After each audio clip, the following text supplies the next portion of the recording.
रत्नों में मैं हूँ खोई।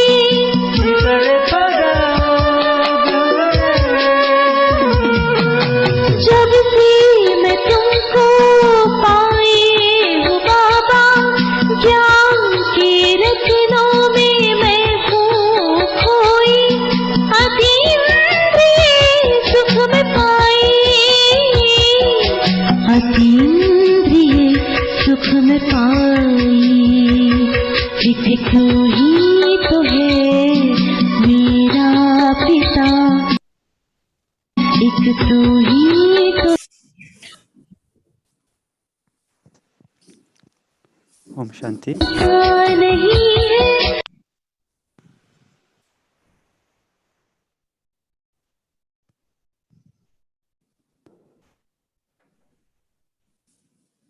ओम शांति। आए हुए सभी बीके भाई बहनों का स्वागत है। भाई साहब, गीत आपका बंद करेंगे तो भी चलेगा, दशरथ भाई जी। नहीं, हमारे भाई हमने गीत नहीं लगाए हैं। ओके, तो दशरथ भाई जी के बारे में शॉर्ट इंट्रोडक्शन देता हूँ। हमारे जो नए भाई बहने आए हैं, दशरथ भाई जी पिछले 53 ईयर्स से बाबा के ज्ञान में हैं। और भाई साहब बहुत विशेष रतन है, क्योंकि भाई जी ने साकार बाबा की पालना भी ली है और दादी जानकी जी की पालना ली है और यज्ञ के कई वरिष्ठ भाई बहनों की पालना ली है।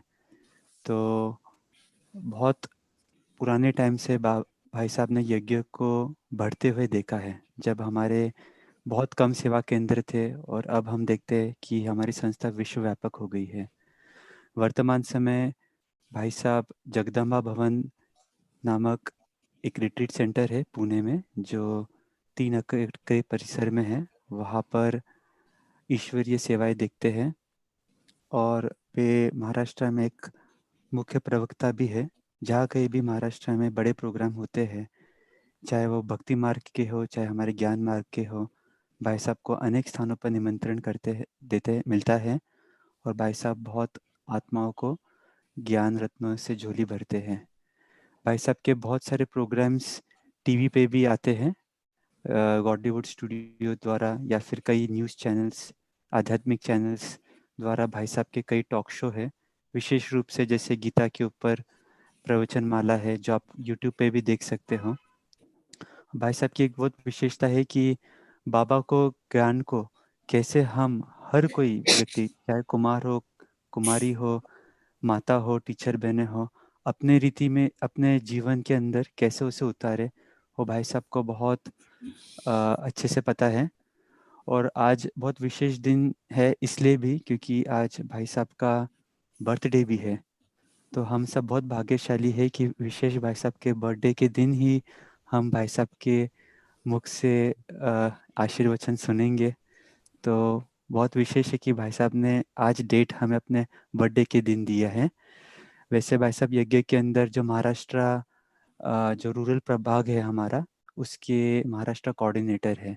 और बहुत सारे यू रूरल विंग के जो प्रोजेक्ट्स है, जैसे शाश्वत योगी खेती किसानों की है या सशक्त गांव, कई रैलीज है जिसका भाई साहब ने सुचारू रूप से संचालन भी किया है और उसकी गतिविधियां भाई साहब देखते रहते हैं। भाई साहब का बायोडाटा बहुत बड़ा है, लेकिन मैं समझता हूँ ज़्यादा समय नहीं लेते हैं, अपनी वाणी को यही विराम देता हूँ और भाई साहब से नम्र निवेदन करता हूँ कि वो हम सभी का मार्गदर्शन करें। ओम शांति। ओम शांति। ड्रामा प्लान अनुसार आप सभी ब्राह्मणों को मिलने का मौका मिला। मुझे भी आज सवेरे जब मैं उठा अमृत बेले को, तो मुझे भी कोई बर्थडे का पता नहीं था, लेकिन ड्रामा में हर बात नोंद होती है और उस अनुसार साला चलता है। बाकी अभी का जो समय, वर्तमान समय जो संगम युग का चल रहा है, उसके प्रति हमारा बहुत समय से विचार मंथन चलता रहता है। और मैं देखते आया हूँ, जैसे ही हम ज्ञान में आए, जब मैं 16 साल का था और आज मैं 70 ईयर में प्रवेश कर रहा हूँ, तो तब से लेकर के हम सिर्फ ज्ञान में चले नहीं है, मैंने ईश्वरीय ज्ञान का और ईश्वरीय कार्य का बहुत गहराई से चिंतन भी किया हुआ है, अभ्यास भी किया हुआ है, हर घटना के ऊपर काफी मंथन भी किया हुआ है, साक्षी होकर के भी देखा है और साकार होकर के भी अनेक बातों को देखा हुआ है। तो अभी ये एक छोटी सी बात आपके सामने रखने का संकल्प है कि संगम युग जो है, ये संगम युग शुरू से लेकर के जो चला हुआ है, तो वो हमेशा परिवर्तित होते गया है। जैसे ही शिव बाबा ने ब्रह्मा बाबा के शरीर में प्रवेश किया, तब से लेकर के इस संगम युग का आरंभ हुआ है। तो संगम युग की शुरुआत भी ब्रह्मा बाबा से ही हुई है, और जब ब्रह्मा के पाठ का अंत होगा तब ही संगम युग का अंत होगा। ऐसा नहीं कि बीच में ब्रह्मा के पाठ का अंत होगा।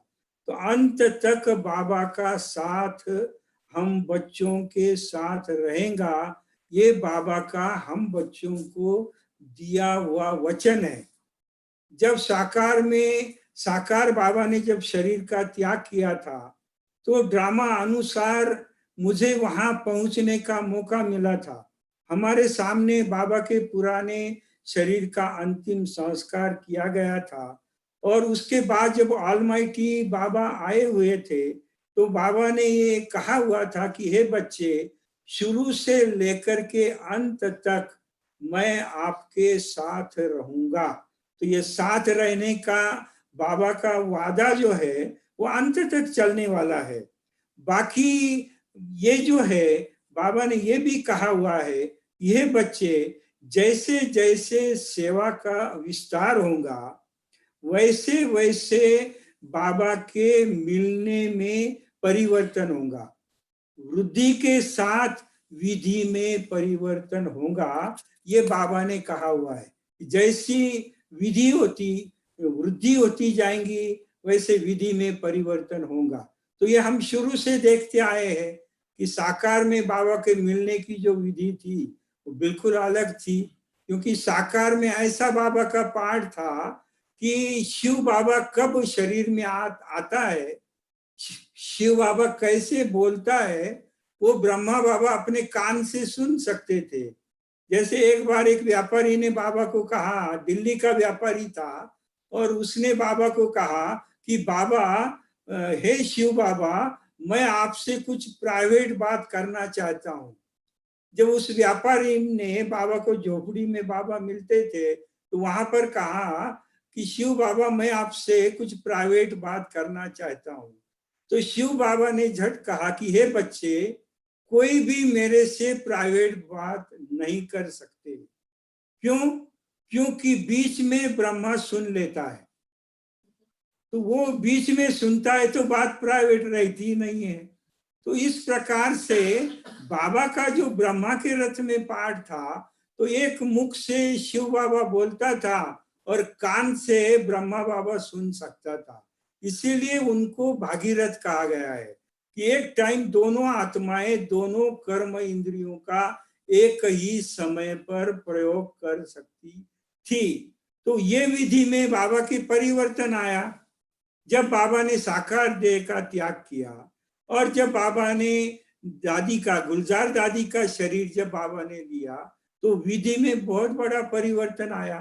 ब्रह्मा बाबा को ये पता पड़ता था कि मेरे में अब शिव बाबा आया हुआ है, शिव बाबा बैठा हुआ है, ये भी ब्रह्मा बाबा को पता पड़ता था।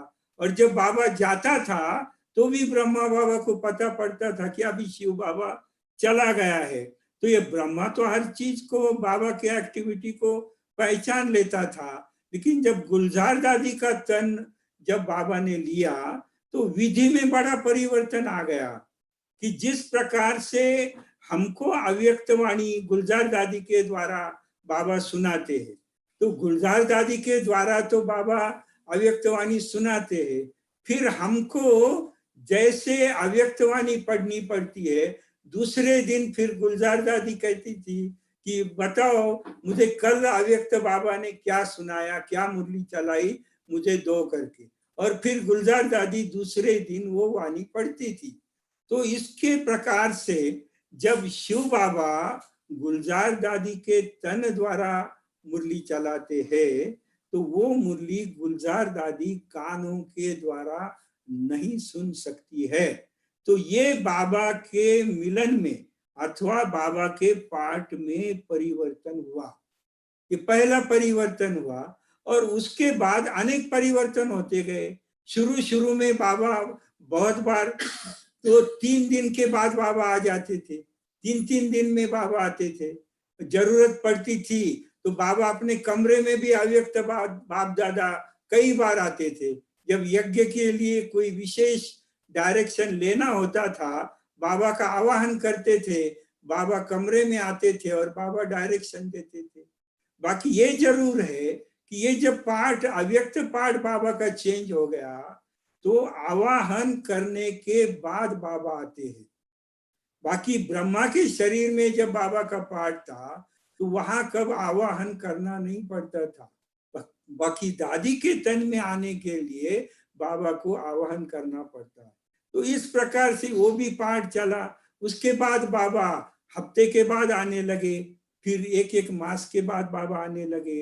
पहले एक को बाबा मिलता था, एक बच्चे को मिले बिना। जो ओम शांति भवन है, ओम शांति भवन में जो बाबा अव्यक्त बाप दादा बच्चों को मिलते थे तो एक भी बच्चा छूटता नहीं था। एक भी बच्चा जो है वो बाबा छोड़ता नहीं था। हर एक के साथ बाबा रूह रियान करता था, बात करता था। हर एक बच्चे को बाबा वरदान देता था, टोली देता था। एक भी बच्चा, भले सारी रात उजड़ जाती थी, दिन शुरू हो जाता था, लेकिन बाबा कभी भी एक भी बच्चे को नहीं छोड़ता था। एक बार तो ऐसे हुआ कि बाबा मुरली चलाते थे, एक बच्चे को मिलते थे और भोली दादी जो है वो भंडारे में थी तो उसको मिलना रह गया था। तो बाबा ने पूछा अभी कोई बचा है? तो एक बहन ने कहा कि भोली बची है, भोली अभी तक भंडारे में है। तो बाबा ने कहा भोली को बुलाओ। और जब भोली दादी आई तो बाबा को मिली, बाबा ने टोली दिया और उसके बाद बाबा चला गया। तो ये भी बाबा का शुरू में पाठ रहा कि एक बच्चे से बाबा मुलाकात करता था। फिर जैसे विस्तार हुआ तो विधि में परिवर्तन आ गया। फिर बाबा जो है एक जोन के साथ मिलने लगा। जोन जो सब जोन है, सब जोन से बाबा मिलता था, फिर जोन के साथ मिलता था। ऐसे वृद्धि के साथ विधि परिवर्तित होती गई ड्रामा के अनुसार। और संगम का पाठ भी हम शुरू से देखेंगे किस प्रकार से चेंज हुआ है। संगम युग जो है उसकी लहरें हमेशा चेंज होती गई है। संगम युग जो है वो एक्सप्रेस हाईवे नहीं है। संगम युग जो है वो रिंग रोड है। जैसे रिंग रोड को टर्न करना पड़ता है तो रिंग रोड से कहाँ भी एंट्री सहज हो जाती है, उस प्रकार से संगम युग ये सीधा रास्ता नहीं है, ये हमेशा परिवर्तित हुआ है। जब शुरू में बाबा के तन में शिव बाबा आया, संगम युग का आरंभ हुआ, तो बाबा के कमरे में क्लास शुरू हुआ। जो कमरा 10 बाय 10 का बाबा का कमरा था, उसके बाद सारा कमरा भर जाता था तो बाबा ने बीच की दीवार तोड़ दिया और फिर बाजू का रूम पकड़ करके 10 बाय 20 का हाल हुआ। और जब वो भी हाल जब छोटा पड़ने लगा तो बाबा को एक शौक था, वो दीवार तोड़ने का शौक था। जब संख्या जब कम हो जा, संख्या जब बढ़ती थी, बैठने की समस्या होती थी तो बाबा दीवार तोड़ता था। तो ऐसे बाबा बड़ा बड़ा करते गया, संगठन तो इस प्रकार से बड़ा होते गया। और फिर उसके बाद शुरू में हैदराबाद में यज्ञ जो रहा, 1-2 वर्ष 1.5-2 साल तक हैदराबाद में रहा। फिर उसके बाद बाबा कराची में गए। हैदराबाद में बहुत ओम मंडली के अपोजिट एंटी ओम मंडली स्थापन हुई। बहुत बाबा को बहुत बातों का सामना करना पड़ा, लेकिन ब्रह्मा बाबा अचल और अडोल रहे। बाबा कभी भी समस्या को देख करके हैरान नहीं हुए, ना बाबा के चेहरे पर कभी कोई परिवर्तन आया। बाद में हैदराबाद के पश्चात फिर हैदराबाद में तो बाबा का खुद का मकान था, बाबा का खुद का जसोदा निवास था। फिर हैदराबाद में सिटी के बाहर बाबा ने बड़ा ओम निवास, बड़ा नई बिल्डिंग बनाई थी, तो नए बिल्डिंग में शिफ्ट हुए। फिर उसके बाद कराची में गए, कराची में भी 12-13 साल तक पाठ रहा। फिर 14 साल यज्ञ की तपस्या के पश्चात माना परिवर्तन कैसे होते गया। हैदराबाद में यज्ञ कराची में आया, फिर कराची में बाबा ने कोई भी प्रॉपर्टी खरीदी नहीं किया, कोई भी प्रॉपर्टी लिया नहीं। बाबा किराए पर कराची में रहे, जो 5-6 बिल्डिंग बाबा ने बाजू बाजू की किराए पर ली हुई थी, वहां 12-13 साल तक तपस्या हुई। और 1950 को फिर यज्ञ पाकिस्तान से भारत में आया। तो ये 14 साल के अंदर एक बहुत बड़ा परिवर्तन हो गया। तब तक तो यज्ञ सीधे रास्ते पर चल रहा था, भले समस्याएं बहुत आती थी। अभी आप सोचो, घर की अगर एक कोई कन्या घर से निकल जाती है, घर से बाहर निकल जाती है, तो कितना बड़ा हंगामा परिवार में, गांव में कितना बड़ा हंगामा होता है, शहर में कितना बड़ा हंगामा होता है। और यहाँ तो 100-100, 200-200 कन्याएं, माताएं घर से निकल आई, और जो घर से निकली वो वापिस घर में नहीं गई। कई माताओं ने अपने 1-1, 2-2 साल के बच्चे को घर में छोड़ा और वो यज्ञ में समर्पित हो गई। तो कितना बड़ा त्याग उनका होगा। 1 साल के बच्ची को छोड़ करके वो परमात्मा के यज्ञ में समर्पित हुई, क्योंकि परमात्मा का बहुत बड़ा आकर्षण था। और यज्ञ के स्थापना में परमात्मा को पवित्र आत्माओं की आवश्यकता थी।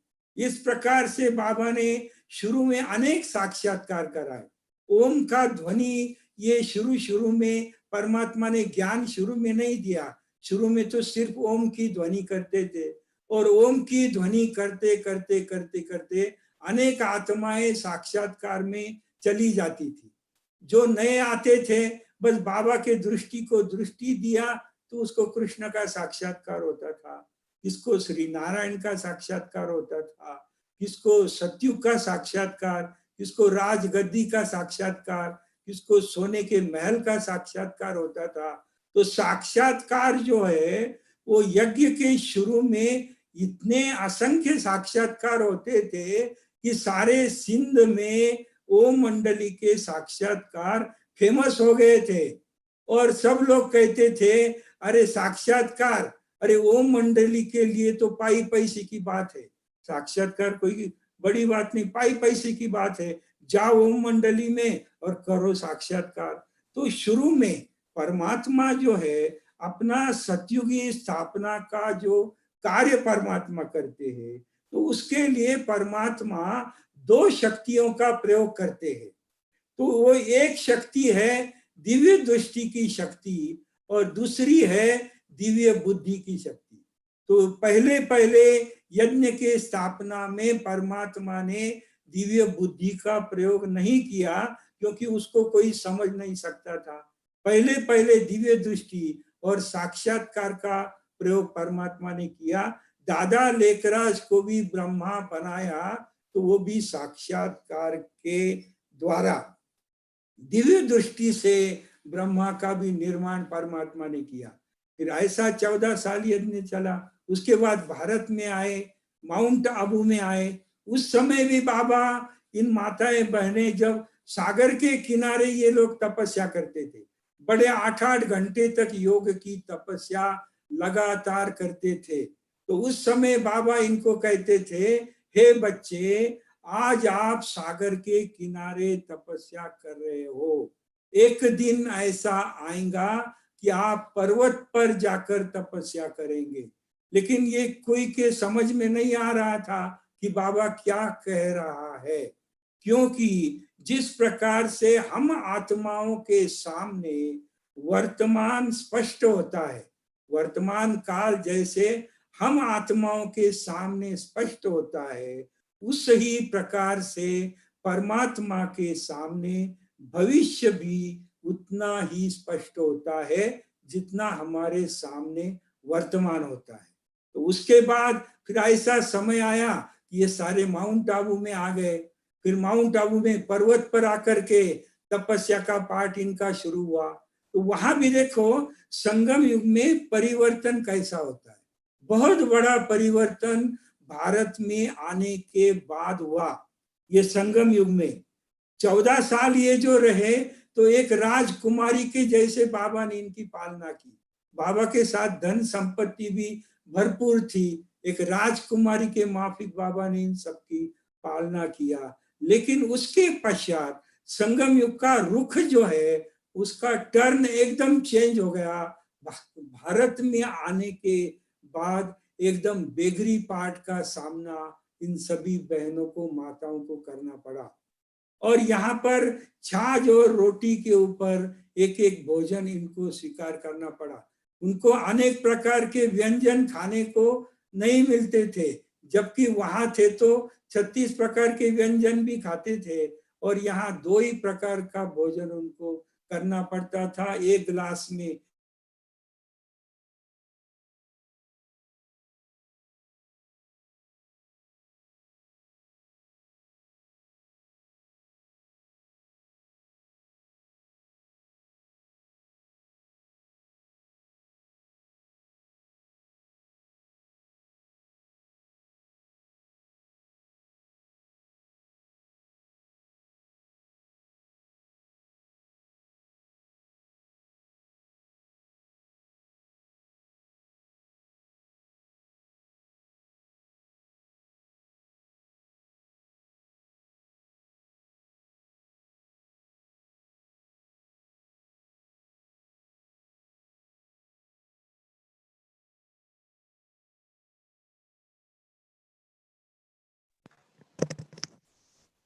ओम शांति।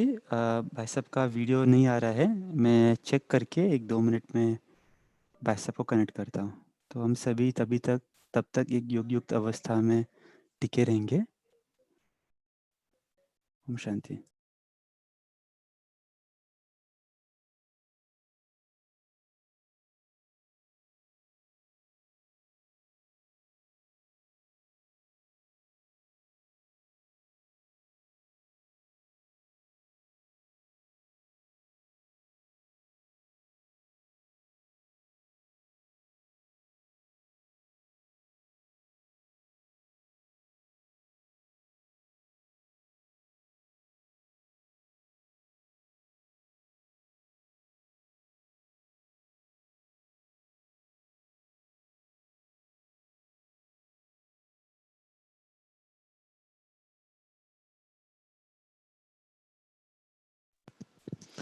ओम शांति।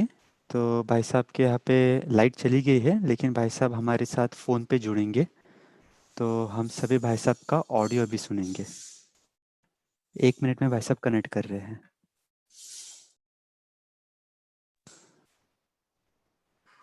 इन दिनों पुणे में खास बरसात चल रही है, तो उस कारण इलेक्ट्रिसिटी का थोड़ा हर स्थानों पर चैलेंज है।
ओम शांति।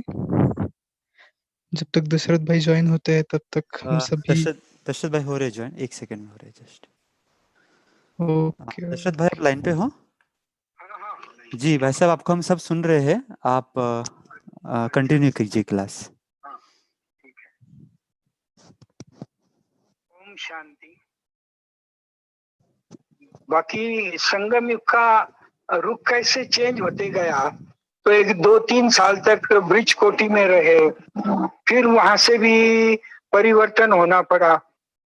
उसके बाद फिर कोटा हाउस में आए, फिर कुछ समय भरतपुर कोटी में रहे, फिर कोटा हाउस में आए, और 1957 को यज्ञ पोखरान हाउस में आया। फिर वहां से लेकर के थोड़ी स्थिरता हुई, बाकी चेंज होते गया, समय परिस्थिति चेंज होती गई, और इसमें कई आत्माएं जो है वो यज्ञ से दूर चली गई। तो परमात्मा ये चेंज क्यों करता है? क्योंकि जब जब बीच बीच में झाड़ हिल जाता है ब्राह्मण परिवार का, तो जो पीले पीले पत्ते हैं इस झाड़ के, जिसको कीड़ों ने खाया हुआ है, तो ऐसे पत्ते फिर नीचे गिर जाते हैं। इसलिए परमात्मा को सतयुग में तो बिल्कुल परफेक्ट आत्माएं चाहिए, तो जो जो कमजोर होते हैं तो ऐसी परिस्थिति में चले जाते हैं।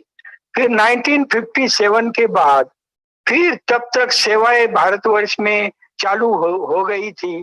52-53 से सेवा में आरंभ हो गया, और सेवा केंद्र बनते जा रहे थे, और बाबा एक स्थान पर रहते थे। बाकी मातेश्वरी जगदम्बा में शुरू में जो सारे ईश्वरीय सेवा केंद्र, चाहे तो उत्तर भारत हो, नॉर्थ इंडिया में बहुत सारे सेवा केंद्र जो है वो जगदम्बा मातेश्वरी के द्वारा निर्माण हुए। फिर उसके बाद फिर 1965 को मातेश्वरी ने भी शरीर का त्याग किया। तो ये संगम युग का एक बहुत बड़ा टर्न जो है, बहुत बड़ा टर्न संगम युग का हो गया, क्योंकि मातेश्वरी द्वारा एडवांस पार्टी के कार्य को परमात्मा ने आरंभ कर दिया था। तो एडवांस पार्टी का आरंभ जब मातेश्वरी ने 1965 में शरीर का त्याग किया, उसी समय फिर एडवांस पार्टी का पार्ट चालू हुआ।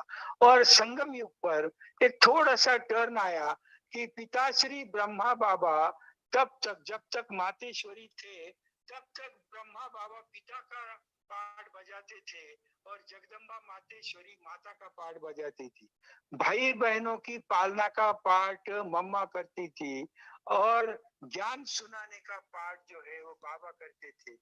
लेकिन जब मातेश्वरी ने शरीर छोड़ा, उसके बाद परिवर्तन आया कि एक ही ब्रह्मा बाबा को पिता का भी रोल निभाना पड़ा, तो माता का भी रोल बाबा को निभाना पड़ा।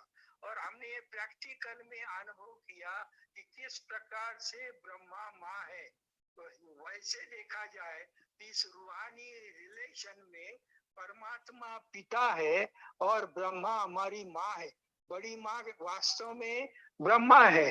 तो उन्होंने जो माँ का रोल निभाया वो इतना जबरदस्त, एक माँ क्या चीज होती है, वो जो ब्रह्मा बाबा के अंतिम दिन थे 65, 66, 67, 68 में वो दिखाई देता था कि बाबा गोद में लेकर बच्चों के मुख में खिलाते थे, बच्चों के साथ बाबा भोजन करते थे, हर एक्टिविटी में बाबा बच्चों के साथ जुड़े हुए थे। तो ऐसा रोल भी ड्रामा में चला। 69 में भी फिर बहुत बड़ा परिवर्तन आ गया। बाबा ने भी अपने शरीर को स्थूल देह का त्याग किया, और बाबा का अव्यक्त पाठ शुरू हुआ, और उस अनुसार अव्यक्त पाठ में भी चेंज होते गया। जैसे जैसे बच्चों का विस्तार होते गया, वैसे अव्यक्त पाठ में मिलन का बहुत बड़ा चेंज हुआ। और उस समय बाबा फिर लास्ट में बाबा बहुत बड़ी पार्टी होती थी, 1-1, 2-2, 3-3 जोन इकट्ठा करके बाबा को मिलते थे। पर्सनल मिलना बंद हो गया था। बाबा 10 बार मिलने के लिए लास्ट में आते थे, तो 10 बार ही बाबा टर्न देते थे। तो एक बार मधुबन के वार्षिक मीटिंग की मुझे याद आती है कि सबने कहा कि खाली 10 टर्न में सब नहीं मिल सकते, बच्चे बहुत हो गए। तो प्रकाशवाणी दादी को रिक्वेस्ट किया कि दादी अभी बाबा के 10 टन के बदले आप जरा 11-12 टन करेंगे तो थोड़ा ठीक रहेगा। तो मुझे उस समय के दादी प्रकाशमणि के वाक्य याद आते हैं। उस समय दादी प्रकाशमणि ने कहा था, आपको क्या मालूम, दादी ने कहा आपको क्या मालूम भगवान को मनाने में कितनी मुश्किल होती है, कितना मुश्किल होता है भगवान को मनाना। ऐसे नहीं है कि 10 टन के बदले करो 11, करो 12, ऐसी बात नहीं है। भगवान को मनाना बहुत बड़ी बात होती है। तो तब पता पड़ा कि बाबा का एक एक अवतरण का कितना बड़ा महत्व होता है। ऐसे भी बाबा ने पाठ बजाए। फिर उसके बाद करीबन 80 साल तक माना साकार आकार का पाठ रहा। अभी आकार में भी निराकार का बाबा का पाठ अभी वर्तमान समय चल रहा है। वो भी बहुत बड़ा वंडरफुल पाठ है कि बाबा अभी भी भले बाबा का फिल्म के द्वारा पावर पॉइंट के द्वारा बाबा को दिखाते थे, उसमें भी बाबा वाइब्रेशन जरूर सभी बच्चों को देता था। एक को भी महसूसता नहीं होती थी कि मुझे बाबा नहीं मिला है करके। तो ये सूक्ष्म रूप में वाइब्रेशन का काम भी बाबा ने उसके द्वारा किया। और अभी बाबा का पाठ जैसे बदलता गया, उस पाठ को भी बाबा ने संगम युग में बड़ा टर्न लिया कि उस पाठ को भी बाबा ने परिवर्तित किया। और जैसे ही बाबा का वो टर्न का पाठ पूरा हुआ तो नई दुनिया, आज के सारे दुनिया के सामने एक नया ही चित्र उपस्थित हो गया है। वर्तमान समय जो संगम युग का जो टाइम चल रहा है वो बहुत बड़ा अजब गजब का टाइम चल रहा है। ऐसा किसी को मालूम था क्या कि ऐसा भी वक्त आएगा, ऐसा भी टाइम आएगा। 2020 आया, 2020 आया, बहुत उमंग उत्साह से 2020 का स्वागत हुआ।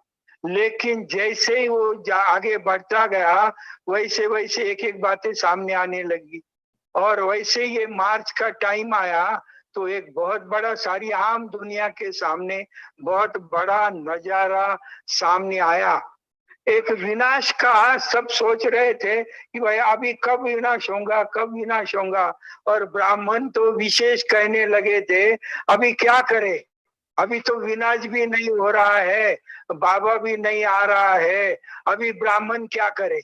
तो ब्राह्मण घर में बैठो, समझा।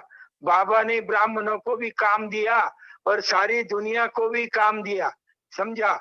और परमात्मा ने सारी दुनिया को एक बहुत बड़ा सबक सिखाया। जो दुनिया साइंसदान जो थे वो बड़े मौज में चल रहे थे, सारी दुनिया बड़े स्पीड से भाग रही थी। कोई 2 व्हीलर पर भाग रहा था, कोई 4 व्हीलर पर भाग रहा था, कोई आकाश में उड़ रहा था, कोई रॉकेट में उड़ रहा था, कोई ग्रहों पर जाने की बात कर रहा था, कोई चांद पर जाकर प्लॉट बनाने की बात कर रहा था। लेकिन सारे मनुष्य को इस एक इवेंट ने चांद वालों को भी जमीन पर उतारा।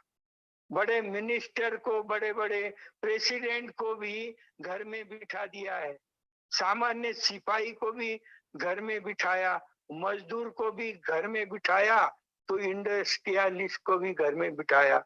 कितना बड़ा और एक अजब सा युद्ध जो है, जैसे हम कहते थे कि गीता वर्णित युद्ध जो है, गीता में जो महाभारत युद्ध का वर्णन किया हुआ है, तो हम दुनिया को समझा रहे थे गीता वर्णित युद्ध ये अहिंसक युद्ध था, ये कोई हिंसक युद्ध नहीं था। तो लोग हमको कहते थे भाई ऐसा कैसे, अहिंसक क्या युद्ध होता है क्या, अहिंसक कभी युद्ध होता है, युद्ध माना ही हिंसा है, अहिंसक युद्ध होता है क्या। लेकिन आज उन लोगों को सीखने को मिल रहा है कि भाई अहिंसक भी युद्ध होता है। और युद्ध किसके साथ है, आज एक छोटा सा जीवाणु जिसको हम आंख से भी देख नहीं सकते, उसको देखने के लिए माइक्रोस्कोप लेना पड़ता है, ऐसा हमारा शत्रु है। हमारे शत्रु को भी हम देख नहीं सकते, और उसने एक दो को नहीं, सारी दुनिया को हिला दिया है। और शत्रु हिलाने वाला शत्रु कौन है? जिसको देखा भी नहीं जाता। हाँ, इतना छोटा है, इतना छोटा है, लेकिन सारी दुनिया को हिलाया।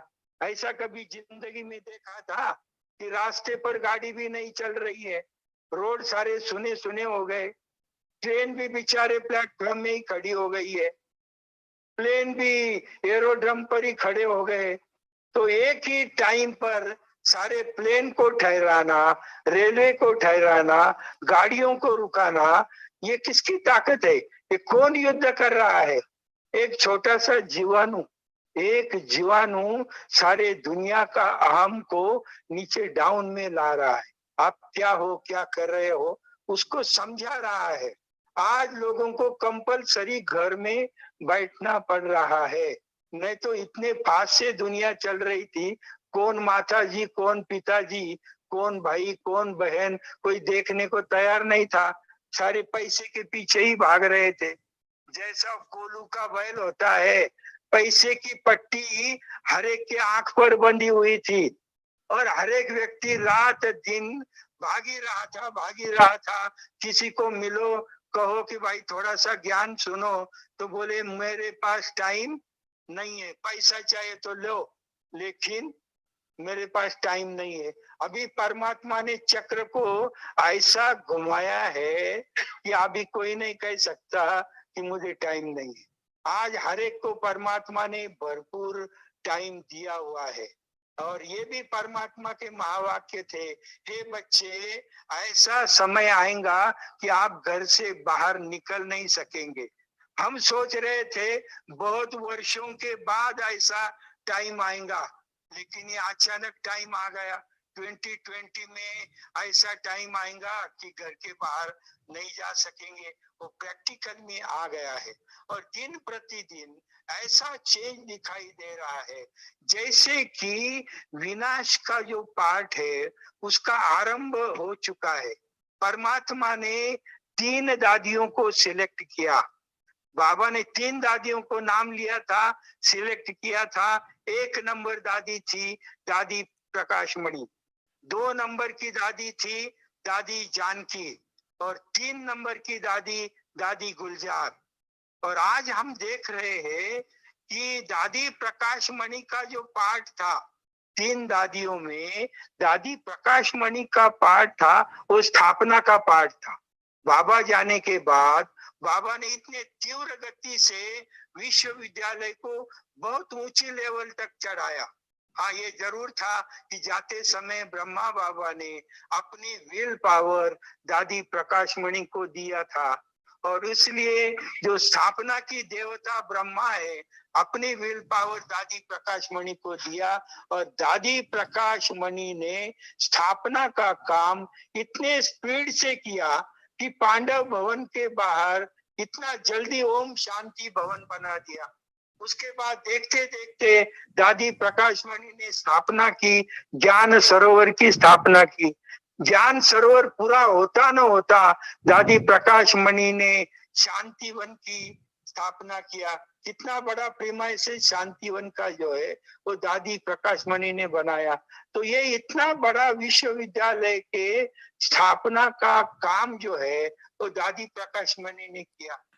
और उसके बाद दादी प्रकाशमणि का पार्ट क्लोज हो गया 2007 को। फिर दूसरे दादी का पार्ट शुरू हुआ, जो जानकी दादी विदेश की दादी थी, तो विदेश की दादी को प्रकाशमणि दादी के बाद दूसरे दादी को भारत में आना पड़ा। और भारत में आने के बाद बाबा ने जानकी दादी को कहा कि बच्ची, तुझे देश और विदेश के बीच में ब्रिज बनना पड़ेगा। तुझे अभी सिर्फ विदेश नहीं, देश को भी देखना पड़ेगा। तो तब से लेकर के दादी जानकी ने पालना का पार्ट बहुत बड़ा जबरदस्त बताया।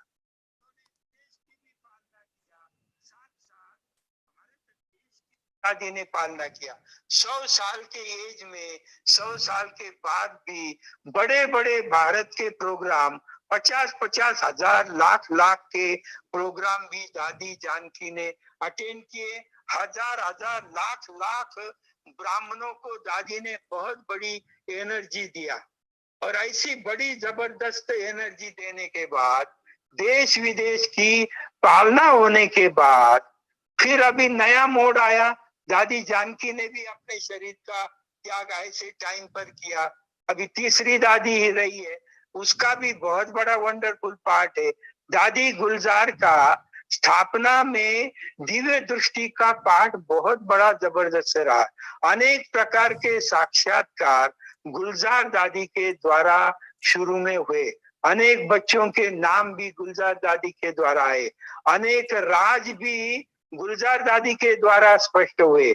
तो दिव्य दृष्टि का पाठ गुलजार दादी का शुरू में था। और यही बाबा ने कहा हुआ है कि हे बच्चे, जो पाठ आदि में था साक्षात्कार का, वही पाठ अंत में भी रहेगा। तो अभी जैसे कि साक्षात्कार का पाठ जल्दी शुरू होने को जा रहा है और विनाश का काम जैसे कि शुरू हो गया है।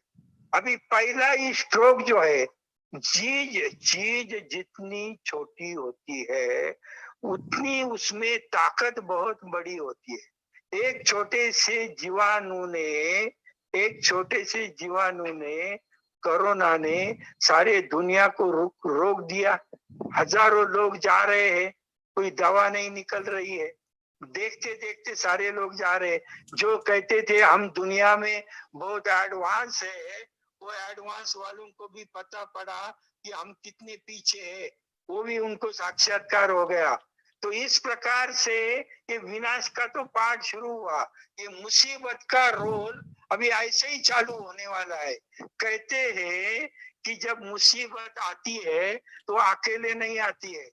कभी भी जब मुसीबत आती है तो वो अकेले नहीं आती है, वो बाल बच्चों को साथ में लेकर के आती है। तो ये जरूर होगा, थोड़े समय के बाद ये कोरोना भी जाएगा, ये अंत तक रहेगा ऐसा नहीं है। क्योंकि ये जीव जंतु का एक रोल है ये विनाश के कार्य में। उसके बाद 5 तत्वों का भी विनाश के कार्य में बहुत बड़ा पार्ट है। अभी तत्व भी अभी ये जाएगा, तत्व भी अपना काम करना शुरू करेंगे। ये पृथ्वी, आप, तेज, वायु, आकाश, ये भी विनाश के कार्य में अपनी भूमिका शुरू करेंगे। हमने महाराष्ट्र में देखा, बीच में कोल्हापुर है, सांगली है, वहां जल तत्व ने क्या से क्या कर दिया। जल तत्व में एक रात में क्या से क्या कर दिया। तो ये जल तत्व ने थोड़ा सा ट्रायल करके दिखाया। एक तत्व ने ट्रायल करके दिखाया कि मनुष्य कितना कमजोर है। करोड़ों का नुकसान हो गया, कोई भी उसको पहले बता नहीं सका। इतने भविष्यवेताएं थे, एक ने भी नहीं कहा कि ऐसा बाढ़ आने वाला है। कलेक्टर आदि भी थे, ऑफिसर, वो बोलते थे बड़ा धोखा नहीं है, लेकिन सवेरे देखा कि उनके ऑफिस में भी पानी आया था। तो एक जल तत्व ने भी बहुत बड़ा हंगामा किया।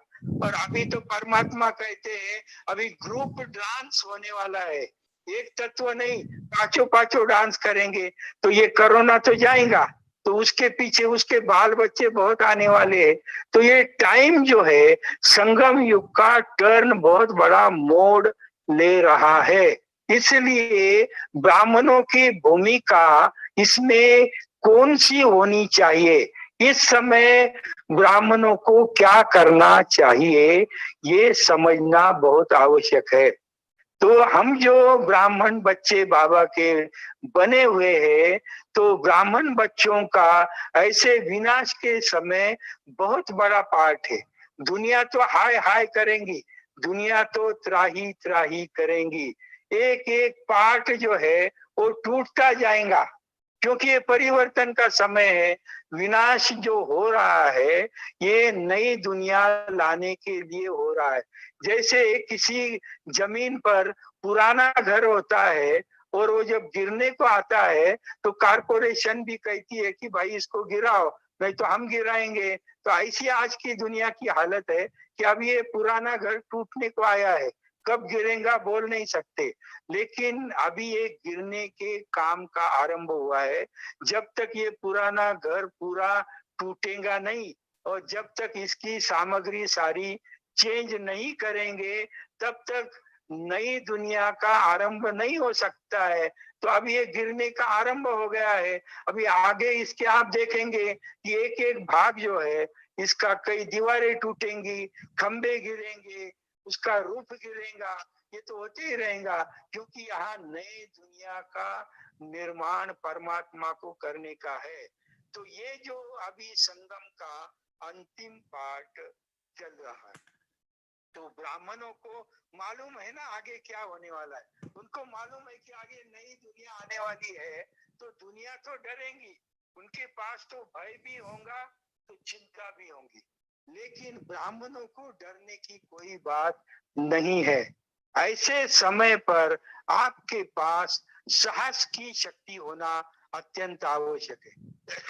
शक्ति रूप को धारण करो, शक्ति रूप को धारण करो, और मैं मास्टर सर्वशक्तिवान आत्मा हूँ ऐसा आप संकल्प करो। भले घर में बैठो, चार दीवारों के बीच रहो, लेकिन संकल्प ये रखो कि मैं मास्टर सर्वशक्तिमान हूँ। और ब्राह्मणों को ये भी समझना है, भले आप घर में भी रहेंगे, आप ऑर्डिनरी ब्राह्मण अपने आप को नहीं समझो, मैं तो क्या हूँ सामान्य ब्राह्मण हूँ ऐसा नहीं समझो। हर एक ब्राह्मण को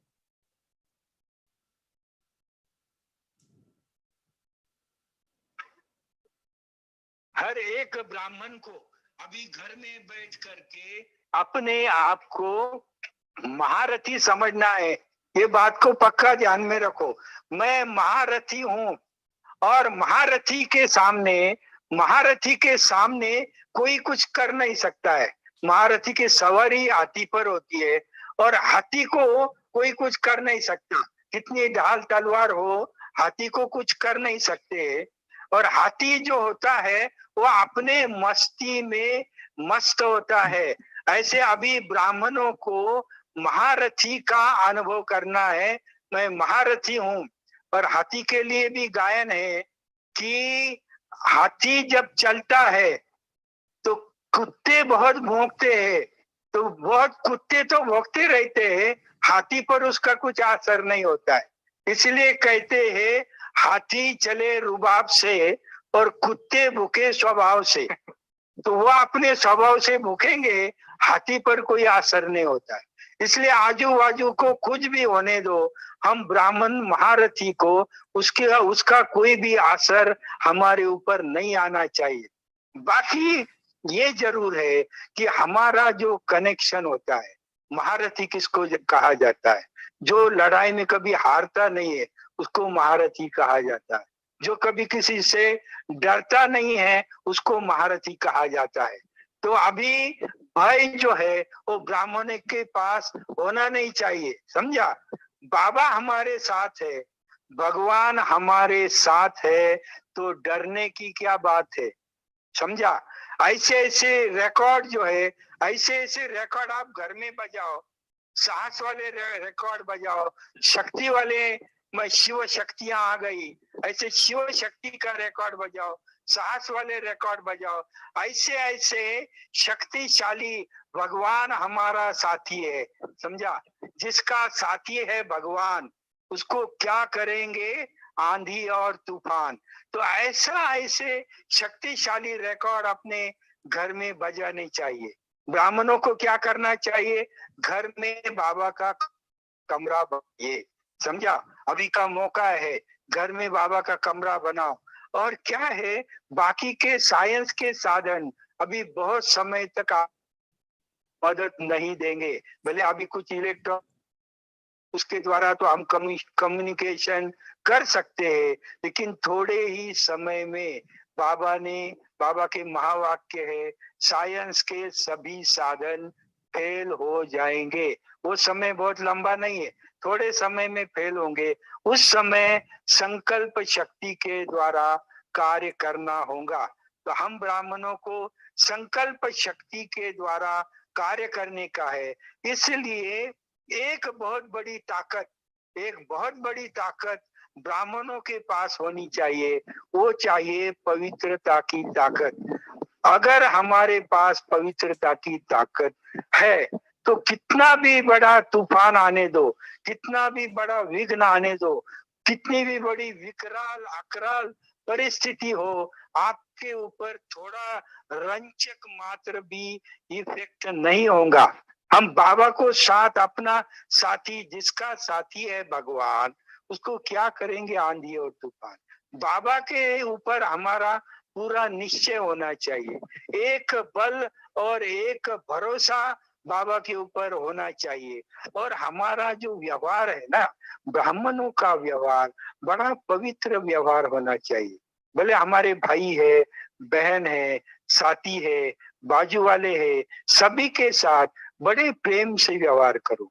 किसी के साथ भी हमारा शत्रुत्व नहीं होना चाहिए, कोई भी हमारा शत्रु नहीं होना चाहिए। तब आपके अंदर संकल्प की सिद्धि आएंगी। अगर आपने किसी को शत्रु बनाया है तो आपका संकल्प सिद्ध नहीं होगा। तो किसी के प्रति भी निगेटिव संकल्प मन के अंदर नहीं आना चाहिए। अगर किसी ने आपको धोखा दिया है, भले उसने आपको धोखा दिया है, लेकिन आप बात को समझ को लो कि कर्म का हिसाब किताब होगा।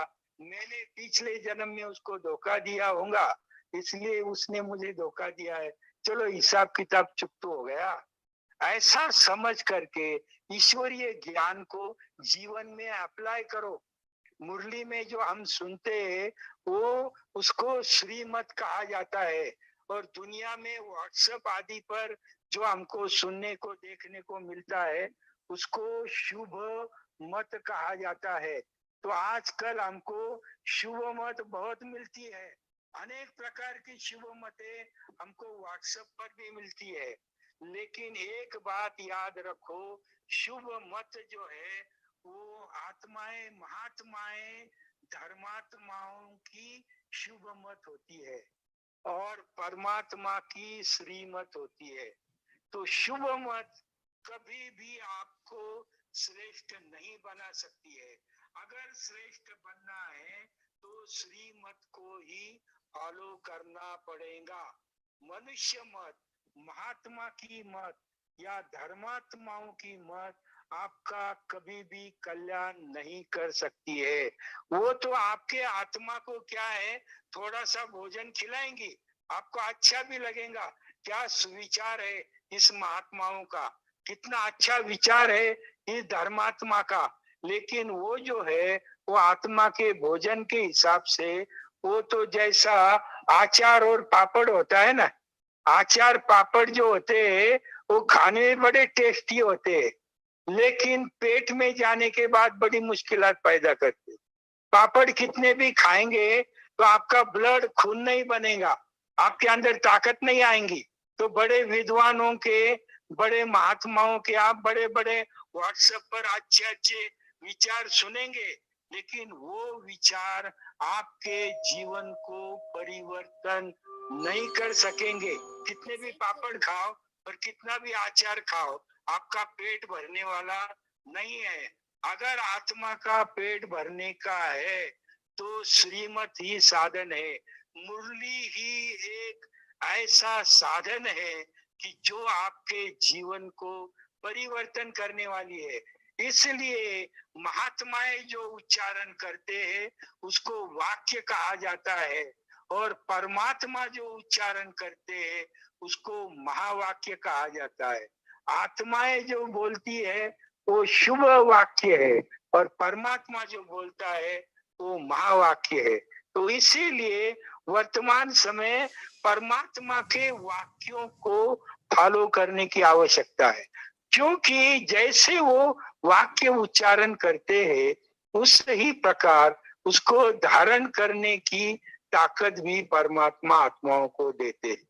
तो अभी वर्तमान समय आप मुरली के ऊपर अटेंशन दो, बाबा के साथ कनेक्शन बना करके रखो। घर में बाबा का कमरा बनाओ, अगर घर छोटा है, आपके पास कमरा नहीं है तो कोपरा बनाओ, समझा। कॉर्नर तो हर घर में होता है ना, तो एक कॉर्नर बाबा के लिए बना दो, वहां पर भोग लगाओ बाबा को, वहां बैठ के बाबा को याद करो। तो वो जो कॉर्नर है आपके कमरे का, वो आपको विनाश के समय बहुत मदद करेगा, क्योंकि अभी बाबा अव्यक्त रूप में कार्य कर रहे हैं। जब बाबा साकार में थे, बाबा ने अपना फोटो कभी रखने नहीं दिया, और बाबा जाने के बाद, अव्यक्त होने के बाद बाबा के चित्र सारे निकले हैं। तो ये अव्यक्त रूप में ब्रह्मा बाबा को घर में स्थान देंगे, तो बाबा के दृष्टि के द्वारा बहुत टचिंग हमको विनाश के समय मिलेंगी। बाकी टेलीफोन से मैसेज नहीं मिलेगा, मोबाइल से भी कोई मैसेज मिलने वाला नहीं है।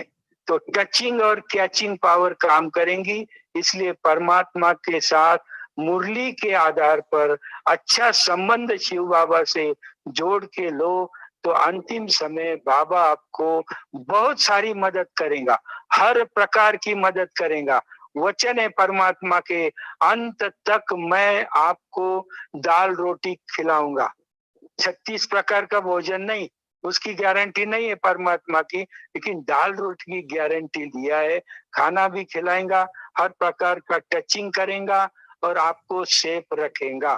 तो इस प्रकार से अच्छी तरह से अभी परमात्मा के साथ कनेक्शन रखो। तो ये ब्राह्मणों को इन बातों पर अटेंशन देने की आवश्यकता है।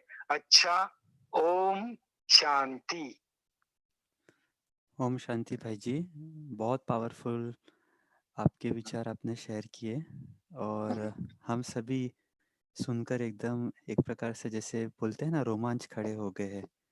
तो भले हम में से कुछ ऐसे भाई बहनें भी होंगे जो थोड़ा ढीला ढाला हो गए रहेंगे, लेकिन आज जैसे आपने वर्तमान समय का इशारा दिया है, किस प्रकार शुरुआत से लेके अंत तक संगम युग में टर्न आए हैं, और अभी का टर्न तो एकदम मतलब बहुत अलर्ट करने वाला टर्न है।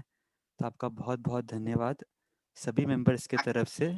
सभी मेंबर्स अभी भी जुड़े हुए हैं, हम सभी आपको सुन रहे हैं, और सभी आपको चैट विंडो पे धन्यवाद भी कह रहे हैं। तो आपका बहुत बहुत बहुत बहुत शुक्रिया भाई जी। सभी ब्राह्मण परिवार का भी बहुत दिल व जान सिकवा प्रेम से बहुत बहुत धन्यवाद है, बहुत बहुत धन्यवाद है। आपको सभी हैप्पी बर्थडे भी कह रहे हैं, बहुत आत्माओं का विशेष है, गुड विशेष। आपको अच्छा। जन्मदिन की बहुत बहुत मुबारक। अच्छा अच्छा अच्छा भाई जी, ओम शांति। ओम शांति। थैंक्स आप सभी का जुड़ने के लिए। भले भाई साहब वीडियो से हमसे नहीं जुड़ सके, लेकिन फ़ोन कॉल से मैं समझता हूँ कि हम सभी ने भाई साहब के क्लास का ज़रूर लाभ लिया। ये क्लास यूट्यूब पे अवेलेबल रहेगा, तो आपको भविष्य में भी रेफ़र करना होगा या किसी भाई बहनों को सुनना होगा तो ज़रूर यूट्यूब से सुन सकते हैं। इसके आगे फिर जो भी क्लास होगी आपको व्हाट्सएप या ईमेल द्वारा बता दिया जाएगा। सभी का बहुत बहुत धन्यवाद। Om Shanti, good night.